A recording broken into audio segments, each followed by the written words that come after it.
सखी सहेली।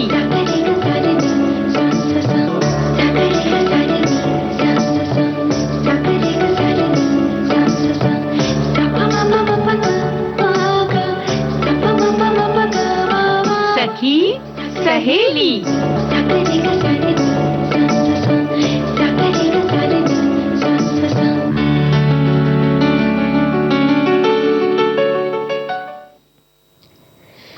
सखी सहेली कार्यक्रम सुनने वाले सभी सखाओं और सखियों का बहुत बहुत स्वागत है। स्वीकार कीजिए नेहा और बुआ का नमस्कार। बुआ जी कैसी हैं आप? बढ़िया। बहुत दिनों बाद मुलाकात हो रही है आपसे, सोचा थोड़ा हालचाल पूछ लूं। नहीं, बहुत दिनों बाद बिल्कुल नहीं हो रही है, हमें लग रहा तुम भूल रही हो। शायद 7-8 दिन पहले हुई थी। हाँ, तो बस 7-8 दिन पहले ही हुई थी। तो देखो ऐसा है कि अभी हमें लग रहा है ज्यादा अच्छी नहीं हुई थी क्या? सोचा याद नहीं करना चाह रही हो, ऐसा लग रहा है मुझे। सोचा पूछ लिया जाए। हाँ, तो वो तो ठीक है कि पूछ लिया जाए, और अच्छी बात है। और बहुत सारी और भी बातें पूछनी है, हमारे साथियों को बतानी भी है। लेकिन भाई ऐसी कोई बात बच्चों से कभी मत पूछ लेना, फिर तुम्हें बड़ा मजेदार जवाब मिलेगा। जी बुआ जी, तो सही कहा। जैसे कि बच्चों से पूछ लो कि ये किताब तुम्हारी कक्षा में चलती है क्या, तो वो कहते हैं नहीं ये चलती नहीं है, हम इस पे लिखते हैं। ये नहीं चलती है, किताब नहीं चलती है। हाँ, कई बार ऐसा होता है। हम पूछते हैं कि अच्छा घर आ गया क्या? नहीं घर नहीं आया, हम घर पहुंच गए हैं। क्या बात है। तो बच्चों के तर्क बड़े अलग होते हैं। वैसे हम लोगों के भी ऐसे ही होते हैं। हम कहते हैं कि कपड़ा छोटा हो गया, जबकि कपड़ा नहीं छोटा है, हम बड़े हो जाते हैं। सही बात है बुआ जी। ये सारी चीजें तो हैं, लेकिन भाई विषय भी अपनी जगह है। आज हम किन पर बात करने वाले हैं? बुआ जी, आज हम ऐनक पर बात करेंगे। हमारा विषय है ऐनक से दुनिया रोशन। किस तरह से ऐनक उपयोगी है, किस तरह के ऐनक पहने जाते हैं, इस पर बात करेंगे। और किन किन चीजों का ख्याल रखें ऐनक पहनते समय, उतारते समय, उनके रख रखाव की बात करेंगे जी। और जो रख रखाव की बात आती है, तो हमारी जो कोहनी और घुटने हैं, ऐसे बहुत सारे हमारे स्थान है जो काले हो जाते हैं, यानी कि हम उनका थोड़ा सा ख्याल नहीं रखते हैं। जी बुआ जी। किस तरह से हम उनका साफ सफाई की जा सकती है और वैसे ही चमकदार बन जाए जैसे चेहरा चमक रहा है। बिल्कुल सही कहा आपने, आपका और मेरा। अच्छा, मतलब खुद बिल्कुल बुआ जी, बन गई बहुरिया हमारी। तो भाई अब बुआ जी आपकी तारीफ, खुद की तारीफ करनी है तो सामने वाले की भी कर ली जाए। नहीं भाई, देखो ऐसा है कि ये तो हमारे साथियों का प्यार है। जब मिलते हैं तो खुशी के वजह से चमक तो आ ही जाती है चेहरे पर। जी। और कथा सुधा में हमारे बहुत सारे साथियों को इंतजार है। तो कथा सुधा में आज हम सुनेंगे कहानी सज्जनता का दंड। प्रेमचंद की कहानी है और इसका पठन आज हम सुनेंगे। जी बुआ जी, बिल्कुल। और पहले चश्मा लगा लें क्या? जी बिल्कुल, या बिल्कुल। पहले गीत सुना जाएगा? पहले कुछ बात कर लेते हैं और फिर गीत भी सुनवा देंगे। जी। तो बुआ जी, कुछ ऐनक को लेकर ऐसी बातें हैं, जैसे हम कहते हैं कि ये जो कंप्यूटर है, मोबाइल है, जब हम ज्यादा चलाते हैं तो इससे भी हमारी आंखों को तकलीफ होती है। और साथ ही अगर ऐनक लगाया है, हम ये समझते हैं ऐनक लगाया हुआ है तो फिर क्या तकलीफ है, लेकिन ऐसा नहीं है। अगर ऐनक लगाया हुआ है तब भी अगर हम मोबाइल या कंप्यूटर चलाते हैं तो उसकी हानिकारक किरणें हमें तकलीफ दे सकती हैं, जिसके लिए एक अलग तरह के चश्मे आते हैं जिन्हें हम ब्लू लाइट कहते हैं। वो उसे रोक देते हैं और हमारी आंखों का हम ख्याल रख सकते हैं। ब्लू लाइट कहते हैं? चश्मे को कहते हैं ब्लू लाइट फिल्टर ग्लास। जी, इस तरह का नाम है उसका। यानी कि ब्लू लाइट जो ये निकलती हैं, उनसे हमारी वो सुरक्षा करते हैं, एक तरीके से कवच का कार्य करते हैं। तो यूवी रेज से बचाने के लिए हमारे उपयोगी है। तो वैसे तो ऐनक आमतौर पर दोस्तों हम मानकर चलते हैं कि जिनकी आंखों में कोई तकलीफ है, कमजोर हो रही है दृष्टि, वो लगाते हैं। लेकिन और भी बहुत तरीके के होते हैं, जैसे कि हम धूप के चश्मे की बात जानते ही हैं। हाँ। लेकिन अब ये भी चश्मा आ गया है। हाँ। और बहुत हद तक सामान्य चश्मे भी लोग लगा लेते हैं अगर उनकी आंखों की रोशनी ठीक है तो भी, कि धूल के कण आदि से बच जाए। तो इस तरीके के चश्मे भी लगाए जाते हैं बिना धूप के भी। जी। तो अब कई तरीके के चश्मे आ गए हैं, पहले तो सिर्फ वही लगाए जाते थे। जी। लेकिन जाहिर है कि आंखों की रोशनी का ख्याल रखना चाहिए, जरूरी है। इस बात का ध्यान रखना चाहिए कि कहीं हमारी आंखों को ऐनक की जरूरत तो नहीं है। और बुआ जी, कई बार जब हम खास करके जब दोपहिया वाहन चला रहे होते हैं तो जो पत्ती, कभी पेड़ की पत्ती उड़कर आ जाती है, जो भले पेड़ की पत्ती हमें लगता है एक छोटी सी चीज है, नाजुक सी चीज, लेकिन जब वो हवा की गति के साथ हमें लगती है आंख में तो वो बहुत गहरा घाव कर सकती है और ऐसे में हमारा संतुलन भी बिगड़ सकता है। ऐसे समय में ये चश्मे काम आते हैं। धूल के कण हो या कोई भी तिनका भी हो तो दुखदाई हो सकता है और बहुत बड़ी दुर्घटना भी हो सकती है। वैसे हमारे साथी ये लिख रहे हैं कि पहले दुनिया तो अपने आंख से ही रोशन थी, पर इधर उधर 2 सालों में बिना ऐनक की तो हमारी दुनिया भी रोशन नहीं हो रही है। अब अपने महंगे कपड़े जेवरात से ज्यादा अपनी ऐनक की सुरक्षा करनी पड़ती है। उसके बिना तो काम चल भी जाए, पर तेरे बिना, और अब बस यही लगता है तू कहाँ, ये बात इस अंधेरी रात में रात क्यों दिन में भी, ये लिख रहे हैं जी। तो ये सुझाई नहीं देता है, तो जाहिर है कि चश्मा जो है जिसको लगा है उसके लिए तो बिल्कुल कहना चाहिए ना कि बिल्कुल दुनिया है। हाँ, दुनिया है पूरी के पूरी। जी बुआ जी, तो अब एक गीत सुन ले।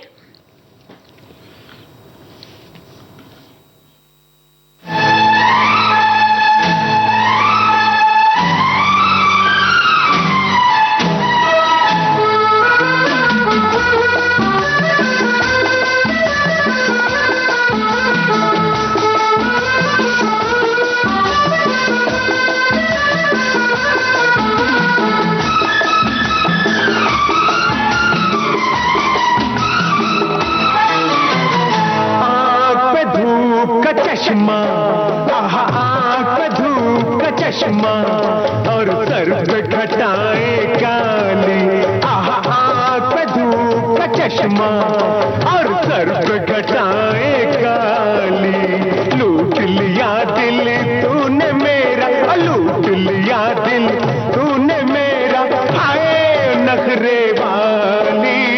आँख पे धूप का चश्मा और सर पे घटाएं काली। लूट लिया दिल तूने मेरा, हाय नखरे वाली। आँख पे धूप का चश्मा, आहे आँख पे धूप का चश्मा।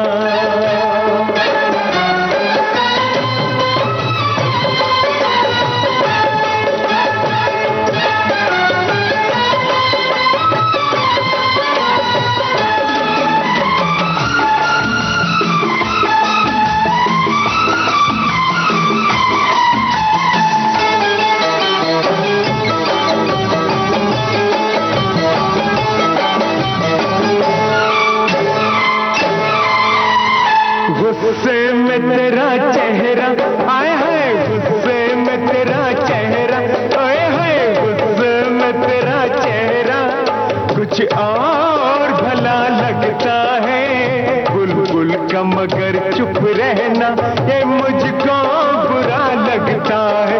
कुछ बोल मेरी ओ मैना, चाहे दे दे कोई गाली गाली। आँख पे धूप का चश्मा और सर पे घटाए काली।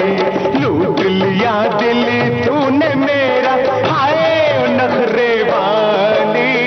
आँख पे धूप का चश्मा, आहा आँख पे धूप का चश्मा।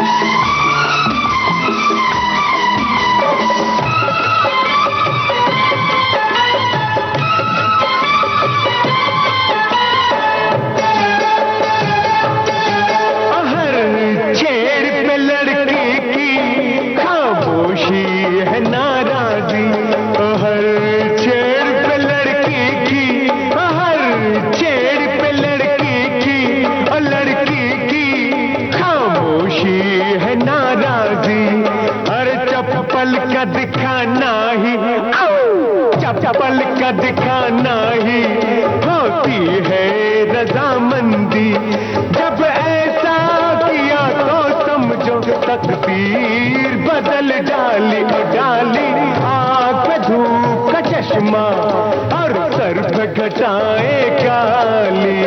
लूट लिया दिल तूने मेरा, लूट लिया दिल तूने मेरा, हाय नखरे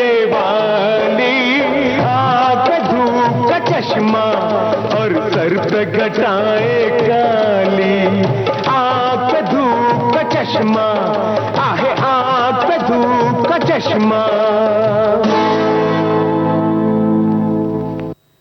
ऐनक अगर नंबर की है तो दुनिया रोशन होगी, और चाहे मोतियाबिंद का ऑपरेशन हुआ है या और किसी वजह से, और अगर फैशन के लिए धूप के गॉगल्स लगाए हैं तो रोशनी कम दिखाई देगी।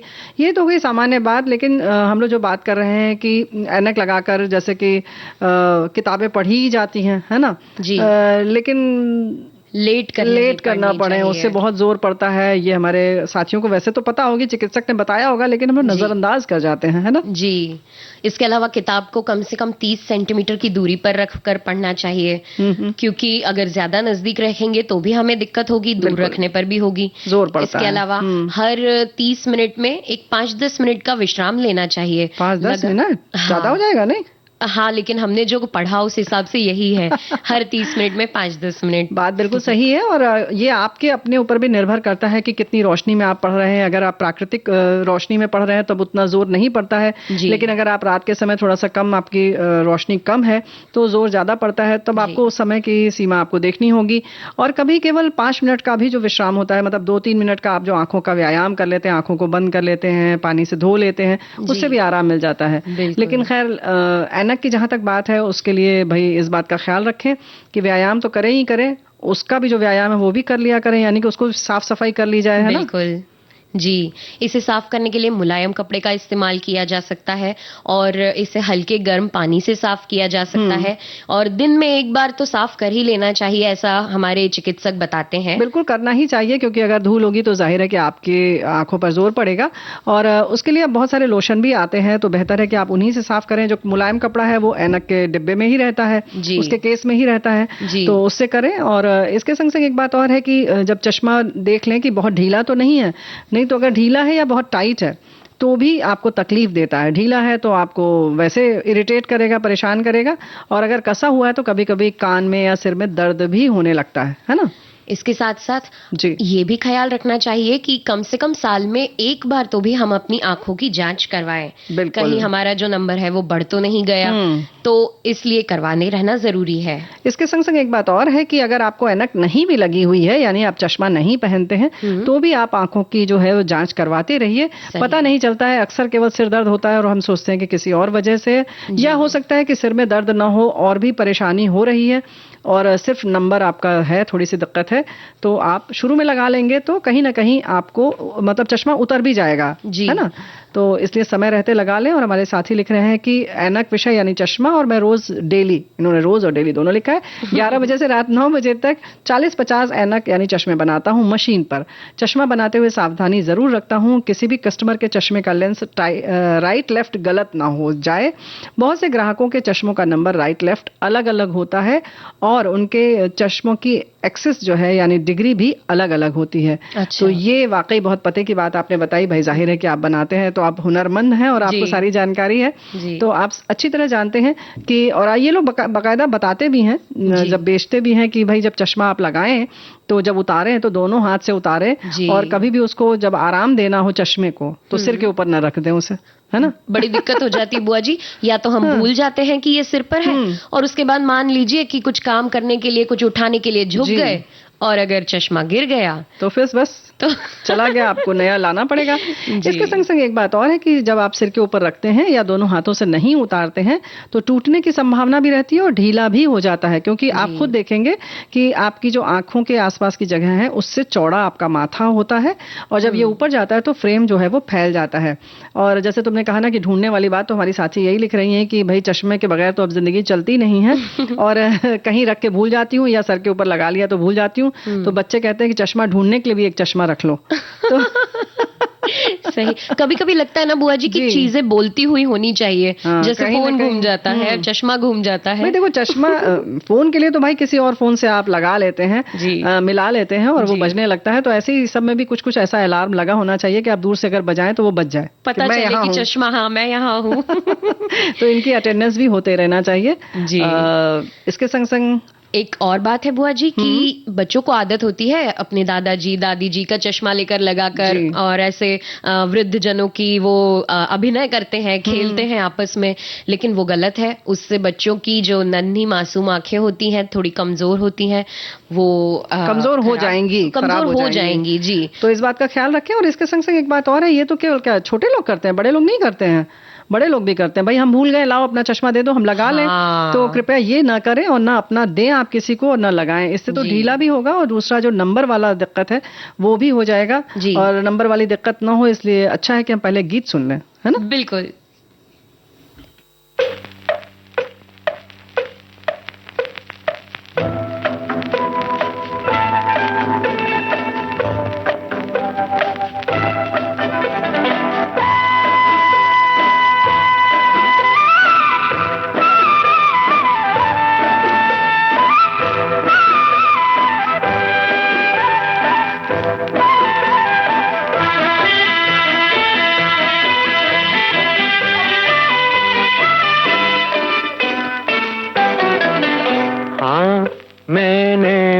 प्यार किया, प्यार से कब इनकार किया।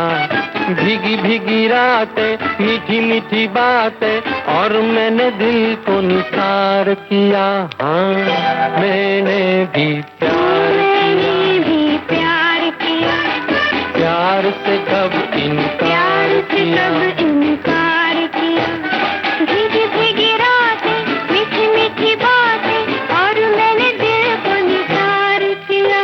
हाँ मैंने भी प्यार किया।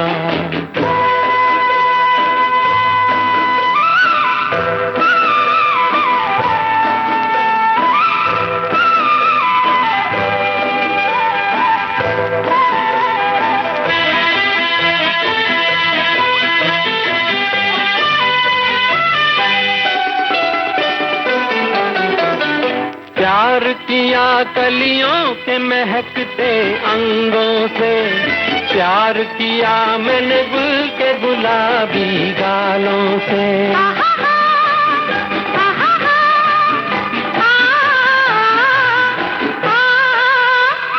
प्यार किया नरगिस की नशीली आंखों से, प्यार किया बदली की रंगीली जुल्फों से। खुली चांदनी में मैंने अभी प्यार किया। हाँ मैंने भी प्यार किया। प्यार से कब इनकार किया।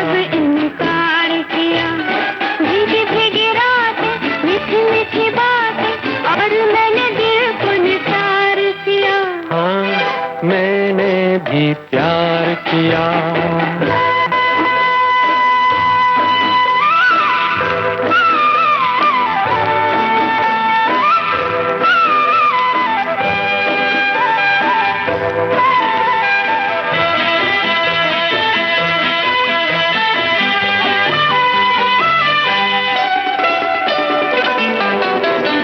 थाम लिया सीने पे उछलती लहरों को, झूम उठा बाहों में पकड़ तूफानों को।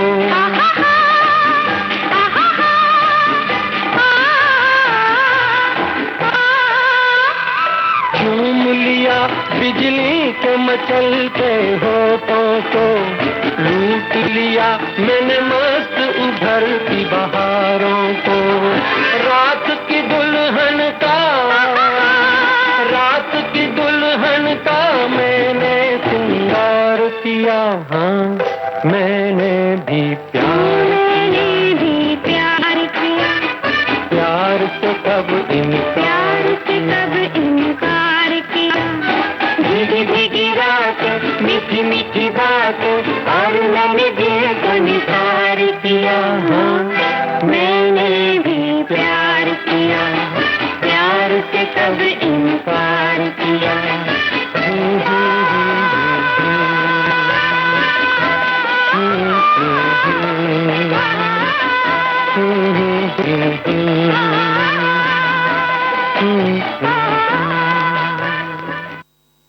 तो भाई ऐनक जो है ना कितना जरूरी है ये तो हम सब जानते ही हैं, समझते हैं। चाहे वो किसी भी चीज के लिए लगाया जाए, जैसे कि धूल के कण से बचने के लिए भी लगाया जाए 2 पहिया वाहन चलाते समय, तो भी जरूरी है। लेकिन इसके संग संग इस बात का बहुरिया ये नहीं ख्याल रखना चाहिए कि जो बिना फ्रेम वाले आते हैं चश्मे, उसमें बहुत बारीक सा लगा रहता है, अच्छा बहुत लगता है ना, लगता ही नहीं कि हमने चश्मा लगा रखा है तो लोग लगाते हैं। लेकिन उसके लिए बहुत एहतियात रखना जरूरी है, क्योंकि बहुत नाजुक होते हैं, उसमें सिर्फ बीच में जो जगह डंडी होती है सिर्फ उसकी वजह से वो टिका होता है। तो हमारे साथी ने वैसे ये भी लिखा है कि भगवान को मालूम था कि हम लोगों को चश्मा लगाना पड़ेगा, इसीलिए उन्होंने कान बहुत सही जगह लगाया है। सही कहा है बिल्कुल उन्होंने। तो हमारे साथी ऐसी ऐसी बातें लिखकर भेजते हैं। और बुआ जी एक हमारे साथी लिख रहे हैं कि ऐनक उन लोगों के लिए सहायक है जिनकी आंखों की रोशनी कम हो जाती है। कुछ बच्चे कहते हैं कि अधिक पढ़ने से आंखों की रोशनी कम हो जाती है। नेत्र रोग अध्ययनों में पता चलता है कि पढ़ाई का आंखों पर उतना असर नहीं पड़ता जितना कि माना जाता है।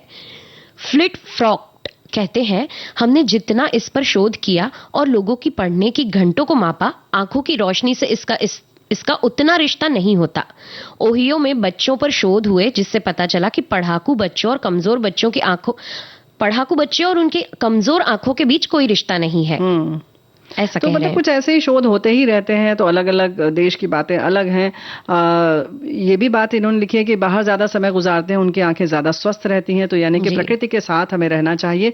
ऐसे ही हमारे साथी बहुत आध्यात्मिक बात लिख रहे हैं कि ऐनक से दुनिया रोशन, प्रतिबिंब का खेल ऐनक से ही है। फिर प्रतिबिंब छलाव परख भी हुआ करते हैं।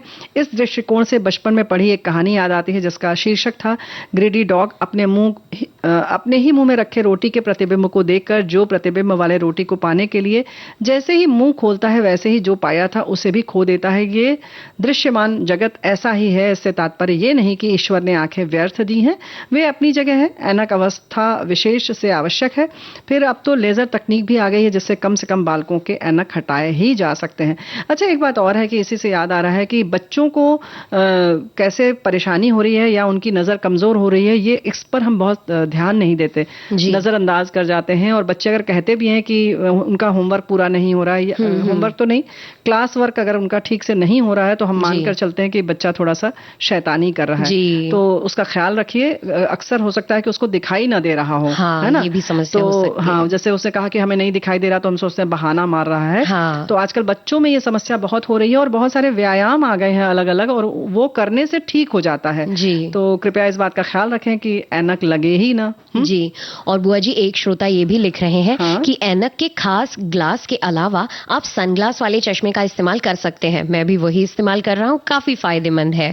तो भाई फायदे की जब बातें आती हैं तो हमारे साथी जो बातें लिखते हैं हम भाई नोट कर लेते हैं। और इस तरह से बहुत सारी चीजें हैं जब हम एक दूसरे से साझा करते हैं ना। देखो, फायदे वाली बात तो हम लोग बताते भी हैं, हमारे साथी बताते हैं, और एक दूसरे से हमारी जो होती है ना खजाना बढ़ जाता है, है ना, बांटने से ज्ञान बढ़ता है। बिल्कुल। तो ये तो छोटी छोटी सी जानकारियां हैं, व्यवहारिक जानकारी है। जैसे कि अब हम लोग आज बात करने वाले हैं कोहनी और घुटने में जो कालापन हो जाता है, उसको कैसे कैसे हम लोग घरेलू प्रयोग से, घरेलू उपायों से उससे हम छुटकारा पा सकते हैं, है ना।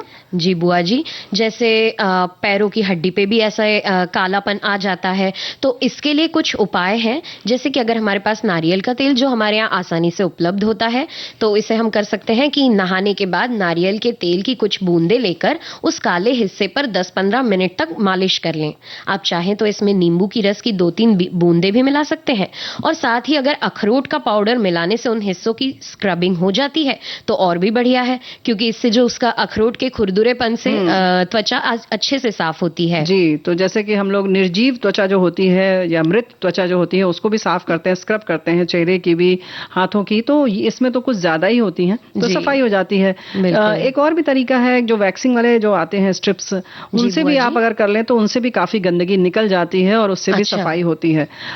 नींबू के बहुत सारे प्रयोग हैं। क्या क्या प्रयोग हैं नींबू में ना बुआ जी? अगर नींबू जो है ये ब्लीच का काम करता है, नेचुरल ब्लीच का काम करता है, तो इसे अगर हम प्रभावित हिस्से पर मलते हैं तो त्वचा की सफाई होती है। और नींबू के रस में अगर कुछ बूंदे शहद की मिला लें और इस लेप को अगर हम काले हिस्सों पर लगाएं तो और भी ज्यादा अच्छे रिजल्ट्स हमें मिलते हैं। बिल्कुल सही बात है।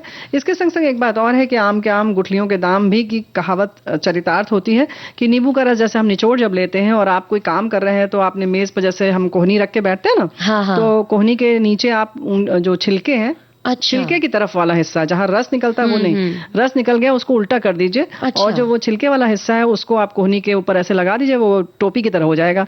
और आप लगाकर बैठ जाइए, आपको जो करना है वो करिए। अगर आप टेलीविजन देख रहे हैं या कुछ आप मोबाइल पे ही लगे रहते हैं हमारे साथी, तो हम लोग भी, तो अगर आप बैठे हैं तो आप उसको कहीं टिका लीजिए अपने कोहनी को और उस पर लगा रहने दीजिए, अपने आप वो काम करता रहेगा। इसके अलावा बुआ जी दही भी इसमें बड़ा फायदेमंद है। दही में लैक्टिक एसिड होता है जो त्वचा की रंगत को हल्का करता है। दही में सफेद सिरके की कुछ बूंदें मिलाकर इसे प्रभावित जगह पर लगाकर कुछ समय के लिए छोड़ दें, फिर गुनगुने पानी से धो लें तो इससे भी अच्छा साफ हो जाता है। ये तो है। इसके संग संग एक बात और लगता है नेहा बहुरिया कि हम लोग रोजमर्रा की जिंदगी में जब जैसे नहा रहे हैं, उसके बाद जब नहा लेते हैं तो खासतौर से इन दोनों या बल्कि पैर और हाथ दोनों, यानी घुटना टखना, जहां आपको काले धब्बे दिख रहे हैं, उनको खूब अच्छे से रगड़िए और अच्छे से खुरदुरे तौलिए से मतलब उसको साफ करिए। तो धीरे धीरे करके ये अपने आप चला जाएगा। और कैसे जाएगा बाद में बात करेंगे। गीत सुने क्या? जी बुआ जी बिल्कुल।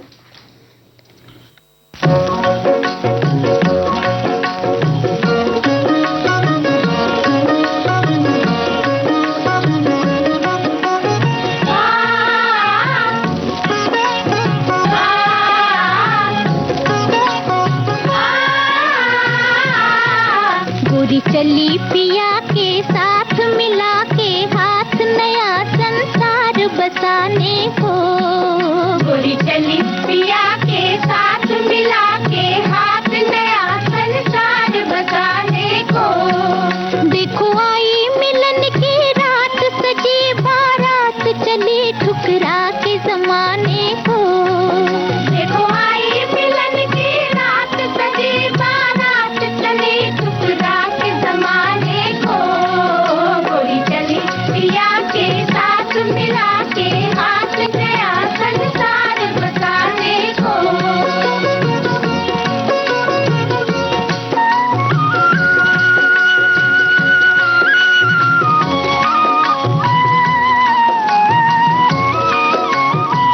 झुकी झुकी अखियाँ ये कहे चोरी चोरी रे, पिया की नजरियों मोहे जाने दे गोरी रे, जाने दे गोरी। किया प्यार ने यूं मजबूर चली मैं दूर जिया की प्यास बुझाने को। गोरी चली पिया के साथ मिला के हाथ नया संसार बसाने को। देखो आई मिलन की रात, सजी बारात चली ठुकरा के जमाने को। गोरी चली पिया के साथ मिला के हाथ नया संसार बसाने को।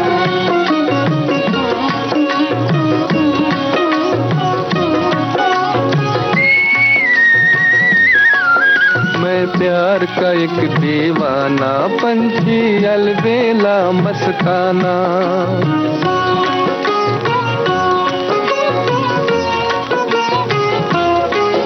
मैं प्यार का एक दीवाना पंछी अलबेला मस्ताना। मैं तेरे चमन की चंचल बुलबुल मीठा मेरा तराना। मैं तेरे चमन की चंचल बुलबुल मीठा मेरा तराना। मीठा मेरा तराना पंछी मीठा मेरा तराना। गोरी तेरा मेरा ये साथ अनोखी बात रहेगी याद जमाने को। मैं तो चली पिया के साथ मिला के हाथ नया संसार बसाने को। देखो आई मिलन की रात, सजी बारात चली ठुकरा के जमाने को। मैं तो चली पिया के साथ मिला के हाथ नया संसार बसाने को। तो भाई समय हो गया एक अंतराल का, तो मिलते हैं अंतराल के बाद।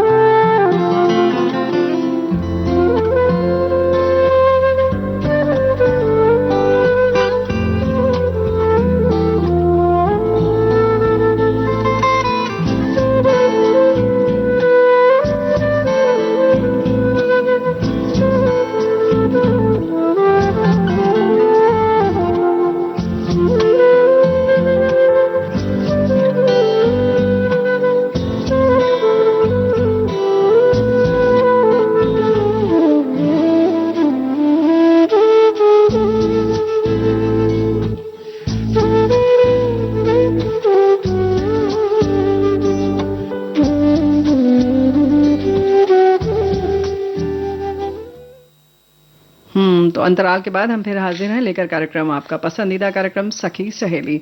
देखो, ऐसा है कि हमारे बहुत सारे साथियों ने लिखकर भेजा है कि कच्चा दूध और जो दही है वो भी कहीं ना कहीं साफ करने में काम आता है, और यानी कि कोहनी में या घुटनों में जहाँ कालापन है उसे वहाँ लगाएं। टखने में भी हो जाता है कालापन। हमारे साथी ने यह भी लिखा है, कोहनी और घुटनों का कालापन तो नींबू के साथ शक्कर रगड़ने से भी दूर होता है, आजमाया हुआ है। तो अच्छी सी बात है, कुछ लोग नमक लगाकर भी रगड़ते हैं, और कुल मिलाकर ये बहुत सारी ऐसी चीजें हैं जिनसे कि हम इन्हें साफ रख सकते हैं। जरूरत है कि थोड़ा सा ध्यान रखें, है ना? जी जी बुआ जी। और इसी के अलावा एलोवेरा भी त्वचा की रंगत को हल्का करने में मदद करता है। इसके इस्तेमाल से त्वचा में नमी भी बनी रहती है और नई कोशिकाओं को बनने में मदद भी करता है। एलोवेरा की गूदा को शरीर के काले हिस्सों पर मल लें और फिर गुनगुने पानी से साफ कर लें। तो भाई कुल मिलाकर एक तो ये भी बात है कि हमें ध्यान रखना है, उसको अगर साफ सफाई उसकी करते रहेंगे और उसको ठीक से पोंछते रहेंगे, क्रीम लगाते रहेंगे तो साफ रहेगा, चमक आ जाएगी बस जी। और अब समय हो गया है तो हम क्यों ना चलें, जिसका हमारे साथियों को इंतजार है, कथा सुधा का। और आज कहानी सुनेंगे सज्जनता का दंड। तो सुनते हैं ये कहानी।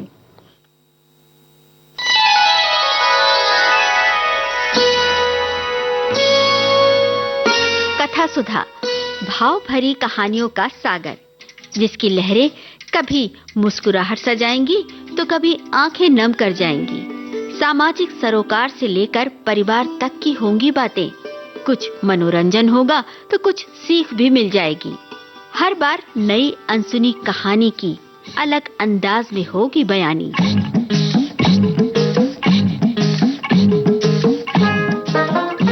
कहानी की मौलिकता बनाए रखते हुए श्रोताओं के लिए कार्यक्रम रोचक और सुगम हो, इसलिए कहानी में थोड़े बहुत बदलाव किए गए हैं। आशा है आपको कथा सुधा में डूबना अच्छा लगेगा। कथा सुधा में आइए आज सुनते हैं मुंशी प्रेमचंद की कहानी सज्जनता का दंड।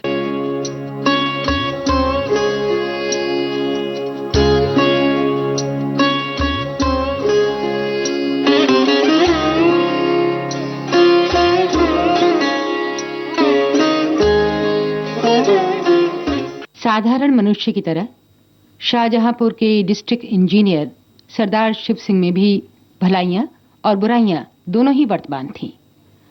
भलाई ये थी कि उनके यहाँ न्याय और दया में कोई अंतर न था। बुराई ये थी कि वो सर्वथा निर्लोभ और निस्वार्थ थे। भलाई ने मातहतों को निडर और आलसी बना दिया था और बुराई के कारण उस विभाग के सभी अधिकारी उनकी जान के दुश्मन बन गए थे। प्रातःकाल का समय था। वो किसी पुल की निगरानी के लिए तैयार खड़े थे, मगर साइस अभी तक मीठी नींद ले रहा था। रात को उसे अच्छी तरह सहेज दिया गया था कि पॉप फटने के पहले गाड़ी तैयार रखना। लेकिन सुबह भी हुई, सूर्य भगवान ने दर्शन भी दिए, शीतल किरणों में गर्मी भी आ गई, पर साइस की नींद अभी तक नहीं टूटी। सरदार साहब खड़े खड़े थक कर एक कुर्सी पर बैठ गए।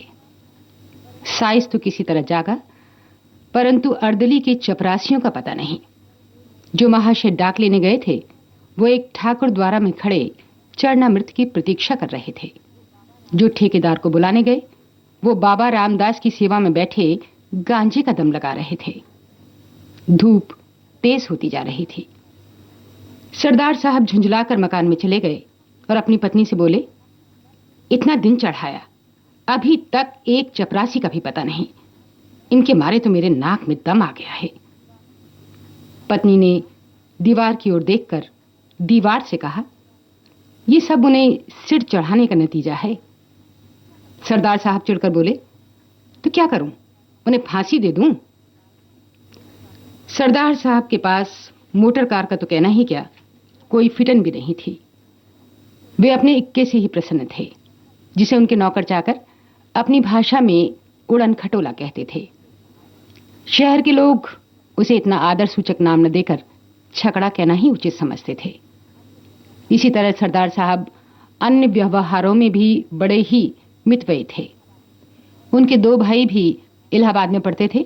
विधवा माता बनारस में रहती थी, एक विधवा बहन भी उन्हीं पर आश्रित थी।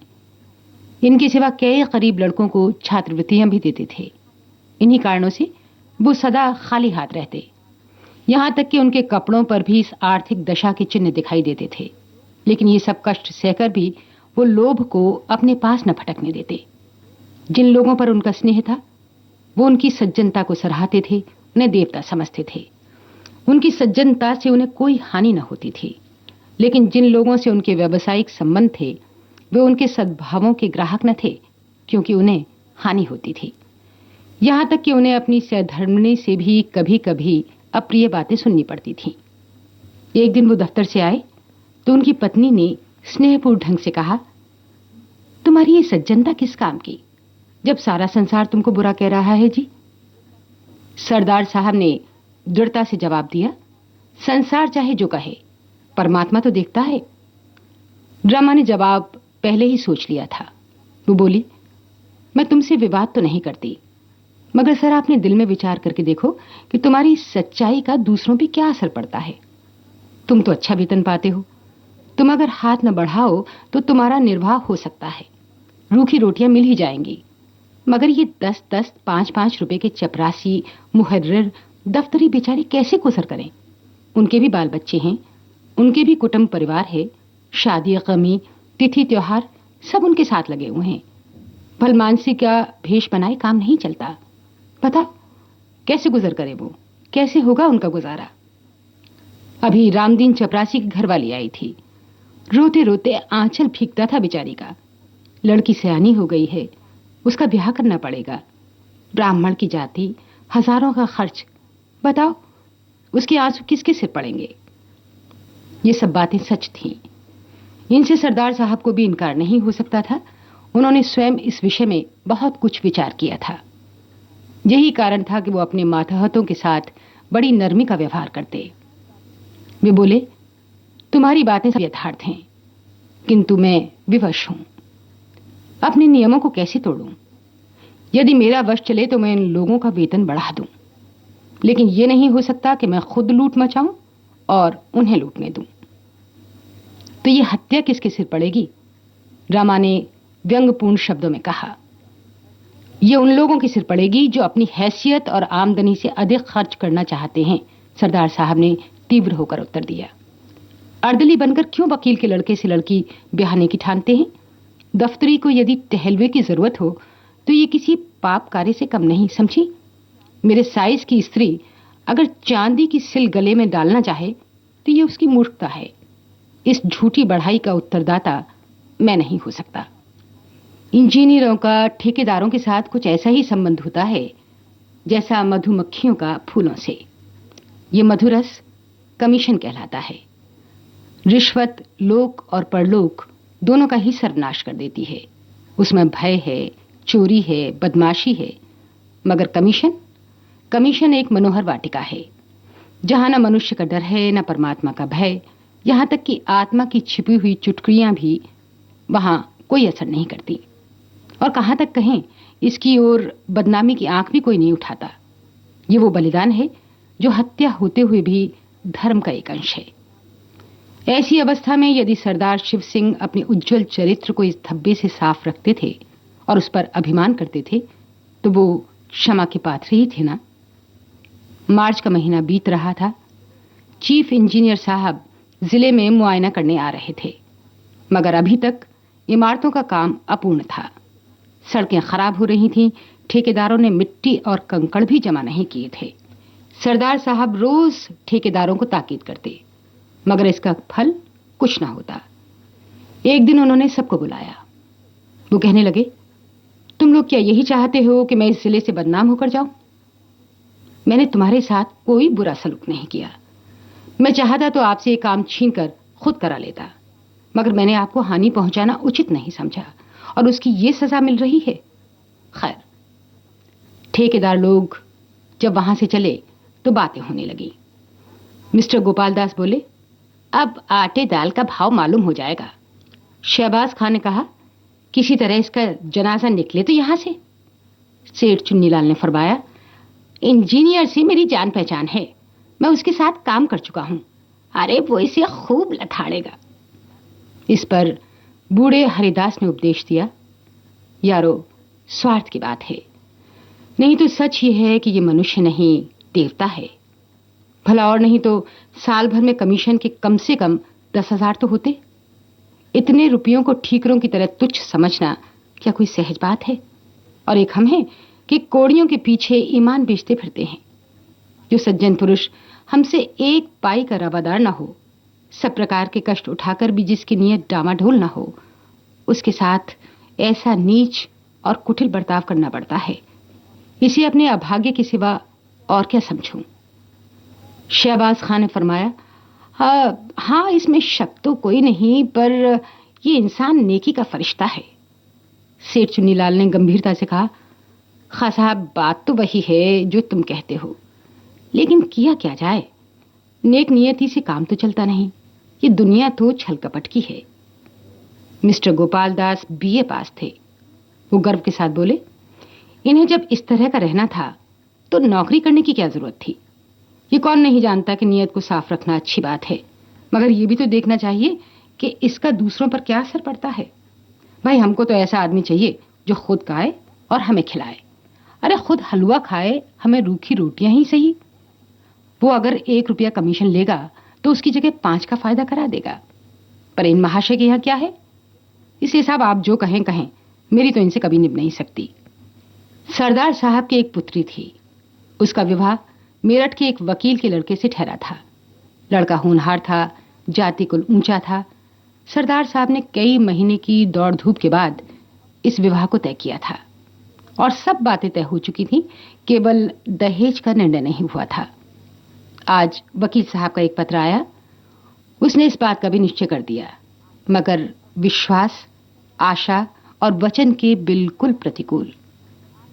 सरदार साहब ने आशंकित हाथों से पत्र खोला। 5,000 रुपए से कम पर विवाह नहीं हो सकता।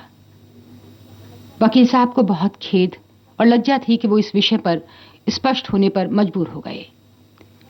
इंजीनियर साहब ने एक लंबी सांस खींची। सारी आशाएं मिट्टी में मिल गईं। क्या सोचते थे, क्या हो गया? विकल होकर कमरे में टहलने लगे। उन्होंने जरा देर पीछे पत्र को उठा लिया और अंदर चले गए। विचारा कि ये पत्र ड्रामा को सुना मैं, मगर फिर ख्याल आया, यहां सहानुभूति की कोई आशा नहीं। क्यों अपनी निर्बलता दिखाऊं? क्यों मूर्ख बनूं? वो बिना तानों की बात नहीं करेगी। ये सोचकर वो आंगन से लौट आए। सरदार साहब स्वभाव के बड़े दयालु थे और कोमल हृदय आपत्तियों में स्थिर नहीं रह सकता। वो दुख और ग्लानि से भरे हुए सोच रहे थे, मैंने ऐसे कौन से बुरे काम किए हैं जिसका मुझे ये फल मिल रहा है? वर्षों की दौड़ धूप के बाद जो कार्य सिद्ध हुआ वो क्षण भर में नष्ट हो गया। चारों ओर अंधकार है, कहीं आशा का प्रकाश नहीं, कोई मेरा सहायक नहीं। उनके नेत्र सजल हो गए। सामने मेज पर ठेकेदारों के बिल रखे हुए थे। वो कई सप्ताहों से यूं ही पड़े हुए थे। सरदार साहब ने उन्हें खोलकर भी न देखा था। आज इस आत्मिक ग्लानि और नैराश्य की अवस्था में उन्होंने इस बिलों को तृष्णा भरी आंखों से देखा। जरा से इशारे पर ये सारी कठिनाइयां दूर हो जाएंगी। चपरासी और क्लर्क केवल मेरी सम्मति के सहारे सब कुछ कर लेंगे। मुझे जबान हिलाने की भी जरूरत नहीं पड़ेगी, न मुझे लज्जित होना पड़ेगा। इन विचारों का इतना प्राबल्य हुआ कि वो वास्तव में बिलों को उठाकर गौर से देखने लगे और हिसाब लगाने लगे कि उनमें कितनी निकासी हो सकती है। मगर शीघ्र ही आत्मा ने उन्हें जगा दिया। आह, मैं किस भ्रम में पड़ा हुआ हूं। क्या उस आत्मिक पवित्रता को जो मेरी जन्म भर की कमाई है केवल थोड़े से धन पर अर्पण कर दूं? अपने उस सारे गौरव और मान को, अपनी संपूर्ण आत्मिक संपत्ति को 10-5 हजार रुपयों पर त्याग दूं? नहीं, ऐसा कदापि नहीं हो सकता। तब उस कुविचार को परास्त करने के लिए जिसने क्षण मात्र के लिए उन पर विजय पाली थी, वो सुनसान कमरे में जोर से ठठाकर हंसे। चाहे ये हंसी उन बिलों ने, कमरे की दीवारों ने सुनी हो चाहे न सुनी हो, मगर उनकी आत्मा ने अवश्य सुनी। उस आत्मा को एक कठिन परीक्षा से पार पाने पर परम आनंद हुआ। सरदार साहब ने उन बिलों को उठाकर मेज के नीचे डाल दिया, फिर उन्हें पैरों से कुचला और तब इस विजय पर मुस्कुराते हुए अंदर गए। बड़े इंजीनियर साहब नियत समय पर शाहजहांपुर आए। उनके साथ सरदार साहब का दुर्भाग्य भी आ गया। सिले के सारे काम अधूरे पड़े हुए थे। उनके खानसामा ने कहा, हुजूर, काम कैसे पूरा हो? सरदार साहब ठेकेदारों को बहुत तंग करते हैं। हेड क्लर्क ने दफ्तर के हिसाब को भ्रम और भूलों से भरा हुआ पाया। उन्हें सरदार साहब की तरफ से न कोई दावत दी गई थी, न कोई भेंट। इधर जिले के ठेकेदारों ने एक बहुमूल्य डाली सजाई और उसे बड़े इंजीनियर साहब की सेवा में लेकर हाजिर हुए। बोले, हुजूर, चाहे गुलामों को गोली मार दें, मगर सरदार साहब का न्याय अब नहीं सहा जाता। कहने को तो कमीशन नहीं लेते, मगर सच पूछिए तो जान ले लेते हैं, जान। चीफ इंजीनियर साहब ने मुआयने की किताब में लिखा, सरदार शिव सिंह बहुत ईमानदार आदमी हैं। उनका चरित्र उज्जवल है, मगर वो इतने बड़े जिले के कार्य का भार नहीं संभाल सकते। परिणाम ये हुआ कि वो एक छोटे जिले में भेज दिए गए और उनका दर्जा भी घटा दिया गया।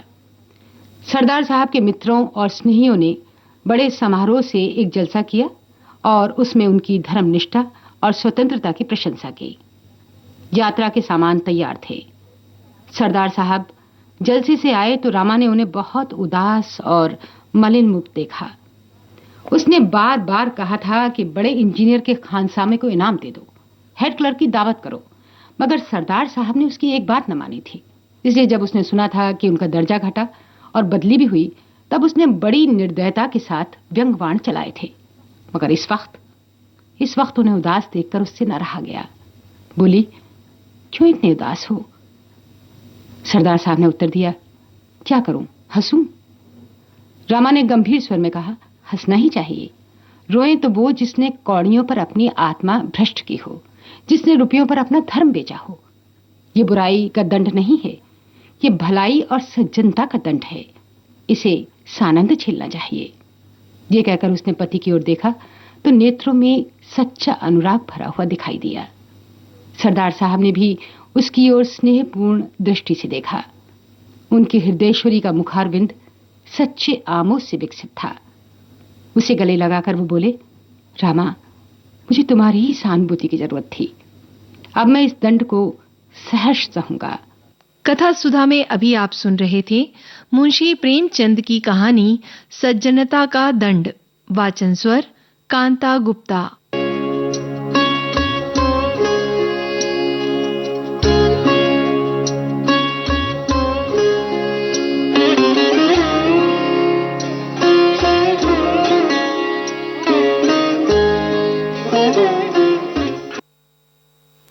तो भाई हमने सुनी अभी सज्जनता का दंड, और एक गीत सुनते हैं, फिर बच्चों की शरारतों और उनके तर्क के बारे में बात करेंगे, क्यों, है ना?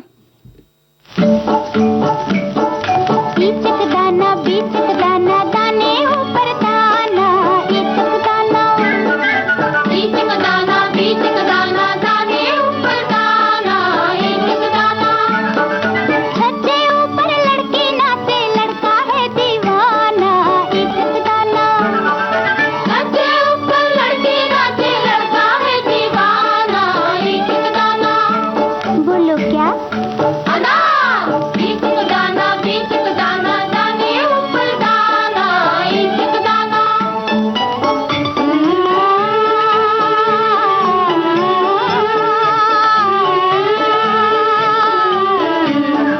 छोटी सी छोकरी लाल बाई नाम है, छोटी सी छोकरी लाल बाई नाम है। पहने वो घाघरा, एक पैसा दाम है,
क्या?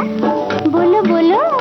भुट्टा, इचक दाना, बीचक दाना, दाने ऊपर दाना, इचक दाना।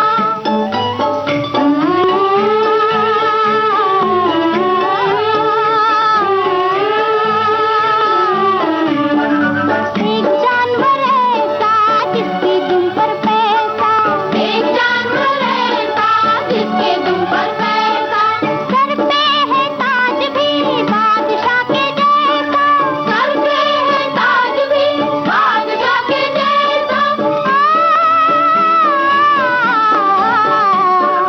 बादल देखे छम छम नाचे अलबेला मस्ताना, इचक दाना। बादल देखे छम छम नाचे अलबेला मस्ताना, इचक दाना। बोलो क्या? बोलो ना। इचक दाना, बीचक दाना, दाने ऊपर दाना, इचक दाना। तो भाई हम लोग तर्क की बात कर रहे थे ना बहुरिया, तो हमारे साथियों ने लिखा है कि बच्चों की जो बुद्धि है वो तेज होती है, लेकिन दिक्कत बहुत सारी हो जाती है। जैसे कि इन्होंने लिखा है कि एक बच्चा जो हमारे पड़ोस में 5 साल की उम्र का होगा, एक दिन उसके जोर जोर से रोने की आवाज सुनकर मैं पड़ोसी के घर पर गया और बच्चे के रोने का कारण पूछा, तो उसके पिताजी बोले, भाई साहब ये नहाने जा रहा था, इसका नहाने वाला मग्गा बाल्टी में डूब गया, इसलिए रो रहा है। मैं कुछ समझ नहीं पाया कि भला बाल्टी में मग्गा डूबने पर बच्चा रो क्यों रहा है। तो उसके पिताजी ने बताया कि पिछले साल गणेश जी का विसर्जन बाल्टी में किया गया था और उसके बाद वो वापस नहीं आए, तो बच्चे को लग रहा था कि मग्गा भी अगर पानी में डूब गया तो कभी वापस नहीं आएगा, इसलिए वो रो ही जा रहा है। तो भाई ऐसी स्थिति आ जाती है और उसकी भी कोई गलती नहीं है। बिल्कुल सही। और ऐसे ही हमारे एक साथी लिख रहे हैं कि मेरे बच्चे जब बहुत छोटे थे तो एक बार चिड़ियाघर गए, हम लोग एक और परिवार मेरे साथ था।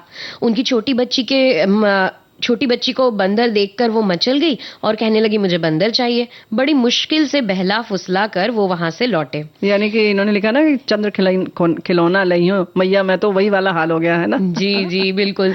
ऐसे ही बुआ जी एक हमारे साथी लिख रहे हैं, एक बार गणेश चतुर्थी के लिए माँ मोदक बना रही थी, तो मैंने उनको मोदक मांग कर खाने के लिए कहा। माँ से मोदक मांगे, जिसके उत्तर में माँ ने कहा कि पहले भगवान को भोग लगाना होगा, फिर ही तुमको मोदक खाने को मिलेगा। इस पे मैंने माँ से कहा, माँ बच्चे भी तो भगवान का ही स्वरूप होते हैं ना, फिर मुझे भोग क्यों नहीं लग सकता। क्या बात है, तो मैं क्यों नहीं खा सकती, ये बात बिल्कुल सही है जी। तरह तरह की बातें हैं। साथी हमारे लिख रहे हैं कि एक शादी के रिसेप्शन में गए थे, वहां पर मुझे एक प्यारी सी बच्ची मिली जो बहुत बातूनी थी, सबसे पटर पटर बात किए जा रही थी। सोचा चलो इससे कुछ बात की जाए, इसलिए मैंने उससे पूछा कि बच्ची तुम लड़की की शादी में आई हो या लड़के की।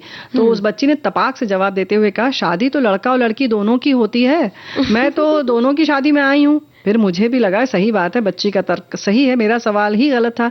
मुझे उससे पूछना चाहिए था कि तुम लड़की वालों की तरफ से हो या लड़के वालों की तरफ से। तो कुछ सवाल इस तरीके के होते हैं कि बच्चों को मौका मिल जाता है जी बोलने के लिए। बिल्कुल ऐसे ही बुआ जी एक लिख रहे हैं कि बच्चों के जीवन की यह अवस्था उनके द्रुत संज्ञानात्मक विकासों में से एक है और बच्चे इन विशेष वर्षों में ही अपने तर्क और चिंतन का इस्तेमाल करना शुरू करते हैं। और आप महसूस करते हैं कि जब वे बहुत अधिक प्रश्न पूछ रहे हैं और ज्यादा जिज्ञासु हो रहे हैं, तो उस जिज्ञासा को शांत करना जरूरी है, ना कि उस पर रोक लगाएं। हाँ बिल्कुल सही बात है। अक्सर हम गुस्सा कर जाते हैं क्योंकि परेशानी होती है, समय हमें लगता है कि बर्बाद हो रहा है। वैसे हमारे साथी ये भी लिख रहे हैं कि हमारे ज़माने में बच्चे अपने हिसाब से अपनी तर्क रखते हैं, आजकल के बच्चे कार्टून देख के कुछ ज़्यादा ही तर्क वितर्क करने लगे हैं। कुछ दिन पहले ही पोते को डांट लगा रही थी कि तुम्हें जीन्स पहनकर चलना है और उसे चाहिए था कि थोड़ी ढीली पैंट पहने, तो उसने तर्क दिया कि दादी जीन्स क्यों नहीं पहनती हैं, वो भी तो जा रही हैं, दादी ढीला पैंट सलवार क्यों पहनती हैं। अच्छा। और इतना ही नहीं, उसने अपने पापा से बोला, पापा दादी को भी जीन्स पहनाकर जाना चाहिए, उनकी फ्रेंड्स बोलेगी कि कैसा कपड़ा पहन के आई है, तो अगर दादी जीन्स नहीं पहनेगी तो मैं भी नहीं पहनूंगा। बेटा बोला कि दादी सीनियर हैं, उन्हें थोड़ा भी टाइट कपड़ा नहीं जमता है, तो उसने जवाब दिया कि पापा मुझे किड्स नहीं रहना है, मुझे भी सीनियर बनना है। थोड़ी देर तो हम सब अवाक होकर उसकी बात सुनते रहे, धीरे धीरे उसे किसी तरह के बहला फुसला कर कपड़े पहनाए। तो बहलाने फुसलाने पर भी ऐसा होता है, जैसे इन्होंने बताया ना कि ये तो इन्होंने चिड़ियाघर की बात की, ऐसे ही जैसे किसी बच्चों को बचपन से अगर आपने नहीं डराया है और थोड़े बड़े हो गए, डराया उन्होंने कि जल्दी से दूध पी लो नहीं तो बाहर बंदर है, आ जाएगा तुमको काट लेगा, तो वो बच्चा दौड़ के चला जाता है, नहीं पहले मुझे बंदर ही दिखाओ, अब मुझे दूध पीना ही नहीं है। तो भाई देखो ऐसा है कि उसकी जिज्ञासा है, उसने कहा कि नहीं हमें, जैसे इन्होंने कहा ना कि हमें सीनियर सिटीजन बना दीजिए। जी जी। तो बच्चे ऐसी ऐसी बातें ही करते हैं, है ना। बुआ जी एक किस्सा और है। एक बार ऐसा हुआ हुआ था, हमारे ही कुछ पहचान के लोग थे जिनके यहाँ 2 बच्ची थी, एक बड़ी बहन एक छोटी बहन। बड़ी बहन के प्रतिशत ज्यादा आए थे कक्षा में, छोटी बहन के कम। तो किसी ने छोटी बहन से यूं ही उसे मजाक में यानी कह दिया कि तुम्हारी बड़ी दीदी के तो ज्यादा प्रतिशत आए हैं और तुम्हारे कम आए हैं। तो वो कहती कि तो कौन सा दीदी और अगली कक्षा में चली जाएगी, जाना तो उसे अगली ही कक्षा में मतलब है, एक कक्षा आगे ही जाना है, एक ही कक्षा आगे जाना है, चाहे प्रतिशत कम हो या ज्यादा। इस तरह बच्चे बड़े अलग अलग तरह के तर्क देते हैं जिनका हम जवाब नहीं दे पाते। जी, तो ऐसे ही हमारे साथी लिख रहे हैं कि मेरी छोटी बिटिया, उसको एक बार शेर शेरनी का चित्र दिखाया तो कहने लगी तो शेर और ये शेरनी। मेरी बिटिया बोली ये शेरनी है तो क्या। फिर उसको समझाया जैसे लड़का और लड़की होते हैं ऐसे ही शेर शेरनी होते हैं। तो बात बिल्कुल सही है कि शेर शेरनी कैसे समझाया जाए। इसी तरह से बच्चे अक्सर प्रश्न पूछते हैं, हमारी साथी ने लिखा है कि प्रेगनेंसी हो तो पूछते हैं कि बच्चा यहाँ कैसे आया, कैसे आएगा। तो जिज्ञासा बच्चों में होती है जी। और ऐसे ही एक बच्चों को जैसे ना पढ़ने का तो बहाना चाहिए। तो उसपे एक बच्चे ने, जैसे इन्होंने जीन्स के लिए कहा ना कि दादी भी पहने वैसा ही कपड़ा, तो ऐसे ही एक बच्ची फैल गई कि हम तो नहीं जाएंगे स्कूल। तो सबने कहा नहीं पढ़ना पड़ेगा। तो बोले मम्मी क्यों नहीं जाती हैं, दादी क्यों नहीं जाती हैं, चाची तो नहीं जाती हैं स्कूल, अगर अच्छी चीज है तो तुम लोग भी करो। तो बच्चों के तो भाई ये जो बातें हैं वो बिल्कुल सही है जी। उन्हें ऐसा ही लगता है कि उनके आसपास जो दुनिया है जो चल रही है वो जैसी चाहते हैं वैसी चले, होनी चाहिए। लेकिन हम चाहते हैं कि कार्यक्रम चलता रहे, लेकिन समय कहता है कि अब आपको रुकना पड़ेगा। तो हम साथियों से लेते हैं विदा। तो स्वीकार कीजिए बुआ और नेहा का नमस्कार।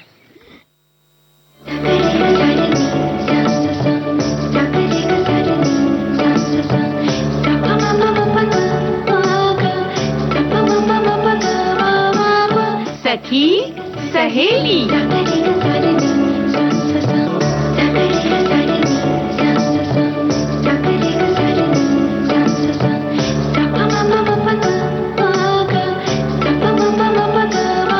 सखी सहेली।